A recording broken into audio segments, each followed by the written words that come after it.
Hello বন্ধুরা, আপনারা কেমন আছেন? আপনারা নিশ্চয়ই খুব ভালো আছেন, আমরাও খুব ভালো আছি। আর আজকে সারাদিন কি কাজকর্ম করব চলুন শেয়ার করে নিই। আর প্রথমে দেখিয়ে দিচ্ছি আমাদের ছোট জায়গায়। দেখুন ছোট জায়গা এখানে জল নিতে এসছে চাপা কলে। আর রান্না আমাদের কিন্তু হয়ে গেছে আগেই। আর বাগানটা পুরো জঙ্গল হয়েছিল, দেখুন বাগানটা পরিষ্কার করা হয়েছে। আর বাগানের মধ্যে দেখুন একটা বিড়াল বসে আছে, কি সুন্দর বিড়ালটা বসে আছে। আর এবারে আপনাদেরকে দেখাবো, দেখুন দিদি কি করছে। আর দিদি এখানে কিন্তু বসে গেছে ডিবা ধুতে। এগুলো কিন্তু মাছের জিনিসপত্র রাখা হয়, নুন হলুদ ডাল সব কিছু। তাই দুর্গাপুজো তো সামনেই, তাই ধোয়া পোছা হয়েছে, অনেক কিন্তু আগেই ধোয়া হয়ে গেছে।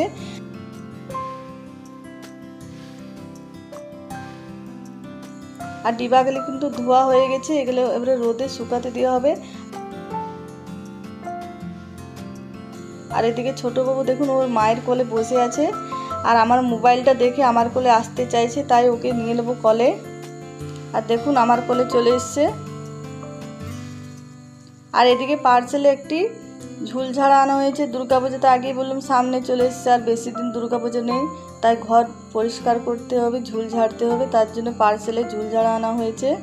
আর এবারে দেখে নেব কেমন এসেছে, আর ভাবলাম আপনাদের সঙ্গে শেয়ার করে নিই।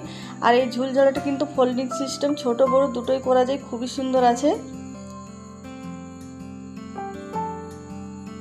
আর আমি দেখে নিচ্ছি ঝুলঝাড়া কেমন হচ্ছে। দেখুন খুবই সুন্দর হচ্ছে, আপনারাও আনাতে পারেন এরকম। আর এদিকে কিন্তু আজকে মাসের জিনিসও আনা হয়েছে। আর আমাদের এক মাসের জিনিস কিন্তু একবারেই নিয়ে আসে সব কিছু।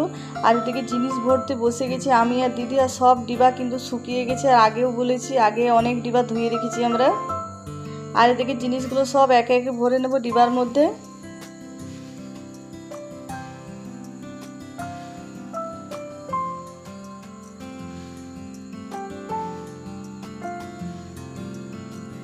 আর সব কিছু ডিবার মধ্যে ভরা হয়ে গেছে জিনিসপত্র। এবারে আলমারির মধ্যে আমি রেখে নিচ্ছি। আর প্রথম মাসে যখন জিনিসপত্র ভরা হয় আলমারিটা দেখতে কিন্তু খুবই সুন্দর লাগে। আর একে একে সব ডিবাই আমি আলমারির ভেতর রেখে দেবো। আর আজকের ভিডিওটা আপনাদের কেমন লাগলো কমেন্টে নিশ্চয়ই জানাবেন। যারা নতুন দেখছেন তারা অবশ্যই আমার চ্যানেলটা সাবস্ক্রাইব করবেন, পাশে থাকবেন। আর দুর্গাপূজার কে ঘর দুয়ার ঝাড়া মোছা করছেন, ধোয়া পোছা করছেন, কমেন্টে নিশ্চয়ই জানাবেন। আমরা কিন্তু শুরু করে দিয়েছি ঘর ঝাড়া ধোয়া পোছা করতে এখন থেকেই। আর সব কিছু ভরা হয়ে গেছে, পুরো আলমারিটা ঠাসা জিনিসে দেখুন। আর মাসের প্রথমে যখন জিনিস ভরা হয় আলমারিটা দেখতে খুবই সুন্দর লাগে।